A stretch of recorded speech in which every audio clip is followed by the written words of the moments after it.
It's so exciting to be here and so exciting to hear about your projects. So I'm very impressed by the scale of collecting and think you guys must have the most amazing stores in the UK. We're absolutely jammed. So something to think about. So Wayne asked me to talk a little bit about the collecting context or the policy context for collaborative collecting in the UK. So mine's reflecting a little bit more on the policy. So the growing emphasis in UK museum policy on the potential of our institutions to deliver social justice provides both opportunities and threats to our practice, especially in terms of the focus of this workshop on collaborative collecting. The social turn is now firmly established in museum practice, and any questions about the actual ability of our clunky, bureaucratic, historically grounded and chronically underfunded buildings and collections to fulfill this agenda are resolutely brushed under the carpet. One would think that the harsh climate of austerity, the constant toll of museum closures and cuts being wearily recorded by the UK's Museums Association would have us returning to an emphasis on our core functions of caring for collections of material and visual culture and of creating safe and stimulating spaces for our publics to encounter them. Instead, the slow retreat of government finances from cultural heritage institutions in the UK has been met by an increasingly noisy insistence on their centrality to delivering governmental regimes around social inclusion. And echoes of this insistence can be found in many places, including in the aims of the Heritage Lottery Fund, which is one of the biggest funders of heritage in the UK. Also the Arts Council of England, the government body responsible for the sector. But it reaches its apogee in a vision document which was released with much fanfare by the Museums Association in July 2013, just as the cuts were beginning to bite.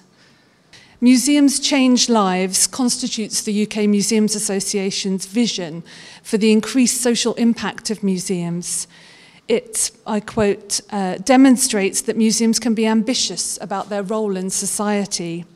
All museums, however they are funded and whatever their subject matter, can support positive change. And clearly this document was intended to preserve what scant public funding it could for the sector. As it notes, and again I quote, as public expenditure continues to be cut, it's more important than ever to have a strong sense of social purpose. Funders and policymakers expect museums to achieve greater social outcomes and impact. But in what I believe making only a tenuously grounded claim for successful social engineering by museums, the vision risks signing the sector up to a strategy which it is poorly equipped and insufficiently resourced to deliver. This vision document has 10 principles. I'll give you a moment to have a look at those. Huge, huge things. It's a small document, but with a lot of principles. I think the principles seem appropriate enough, but what the document fails to do is to ground these firmly in the buildings and especially the collections we care for. And with this, the risk happens that the debate slips away from us and we risk becoming places of rhetoric rather than meaning, of action without the resources for reflection, for all the problems they create, not only in their awkward storage and conservation demands, but also in their historical prejudices, biases and omissions. Collections must be the site, the contact zone in which these principles are enacted. And in these times of austerity, it's for the care and preservation of these that we must fight. So this is something that concerns me deeply, that the emphasis on this social term without the resources to actually care for our capital.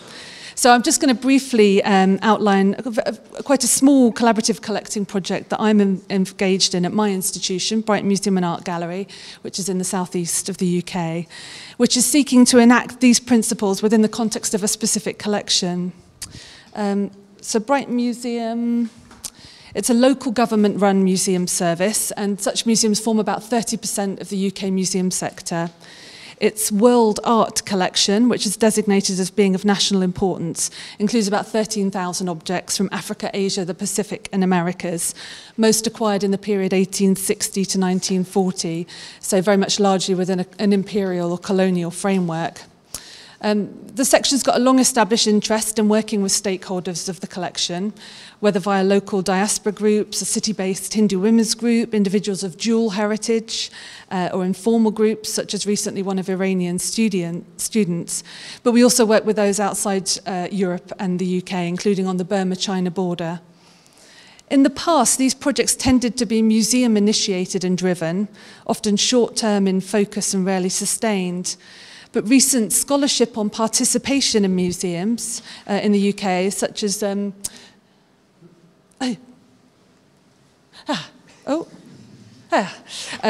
don't know how well this report's translated across Europe, but this report by Bernadette Lynch for the Paul Hamlin Foundation has been quite significant in the UK, and it found that despite the numerous examples of groundbreaking innovative practice, the funding invested in public engagement and participation in UK museums has, and I'm quoting, not significantly succeeded in shifting the work from the margins to the core of these organisations. And also recent work by Helen Graham of Leeds University on participative decision-making on heritage, such as this report, which came out this year. This scholarship on participation in museums has caused us to reflect on our well-meaning but ultimately self-serving initiatives, and to consider how, in the climate of more limited resources and chronic short-termism, we can contribute to building capacity and a sense of cultural ownership amongst our stakeholder communities. So at Brighton, in the World Arts section, the first step to this end was a pilot series of meetings of a new BME, nasty acronym for Black and Minority Ethnic, our BME Heritage Network. Some consultancy work funded by the Heritage Lottery Fund to increase applications to its schemes by BME groups and individuals have resulted in a blossoming of small-scale, diverse heritage projects in the city. And the network was created to provide a means of sharing advice, learning and resources. The museum created the forum, provided a space and refreshments, and funded a facilitator, Sarah Naomi Lee, who's pictured. But the museum took the role for once of participant and joined the discussion table rather than heading it. The meetings were incredibly well attended and positively received. This is actually the final showcase event where people are pitching their project ideas to members from other cultural heritage agencies. One of the meetings of the group, one of them, some time was given over to an evaluation of Brighton Museum. The ensuing discussion made for sometimes uncomfortable listening for museum staff present. Perhaps inevitably, representation was a key concern, both in terms of museum staffing as well as in its collections and displays. So here's perhaps quotes that we might be familiar with. But even more so was a clear desire for meaningful participation in museum decision-making. And more fundamentally, I really like this quote, we can't take ourselves out of the equation. We have to be part of the process. So our response to this was the project we're currently engaged in. One of the World Arts collection strengths is its historic holdings of textiles from West Africa, particularly Nigeria and Sierra Leone. Again, largely collected in the late 19th and early 20th centuries, these pieces reflect both prestigious textile traditions as well as a colonial interest in the opportunities for trade. As with much of the World Art collection, there have been few additions to the collection post-1950. And we're currently working on an exhibition on contemporary African fashion, Fashion Cities Africa, which opens next year. And this focus on urban metropolitan fashion in African cities still left a significant gap in the collection, one which prevented any reflection on the impact of the huge social, cultural, political and economic changes that swept the African continent with independence in the 1960s. And a survey of other UK museums suggested there was no museum in the UK which could speak in a coherent way to this theme. So we were able to get some funding from the Heritage Lottery Fund's Collecting Cultures scheme, an award of £240,000, 325,000 euros, half of which has to be spent on acquisitions, which reflect, in our case, reflect changing practices of fashion and dress in African countries in the period 1960 to 2000. And a key element was creating a collecting panel who would be responsible for making decisions about what would be acquired. So we've had just 2 meetings of the panel and debate at both. It's very difficult in a picture of a meeting, but the debate and the energy has been incredible. There are 10 panel members plus museum staff. Panel members are specialists in the field of African fashion, sometimes through their academic research and sometimes through personal experience. And the panel includes a British professor of human geography and a South African charity volunteer who lives in a homeless shelter. The panel, the terms on which the award was made were incredibly broad, and the panel have decided to take a strategic but not representative approach, which will provide comment on the omissions and prejudices of the existing collection.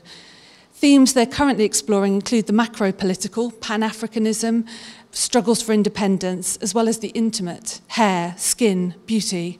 And despite being pummeled with information about the restrictions that govern our collecting practices, whether on grounds of funds, conservation, storage, export legality or ethics, panel members are demonstrably excited, engaged and confident about their ability to deliver this new resource. So it's a small case study, but with arguably big ramifications for how my institution engages stakeholders and enables genuine participation in decision-making. Most importantly, as a collections-focused project, it's based in and responds directly to something tangible, meaningful, enduring.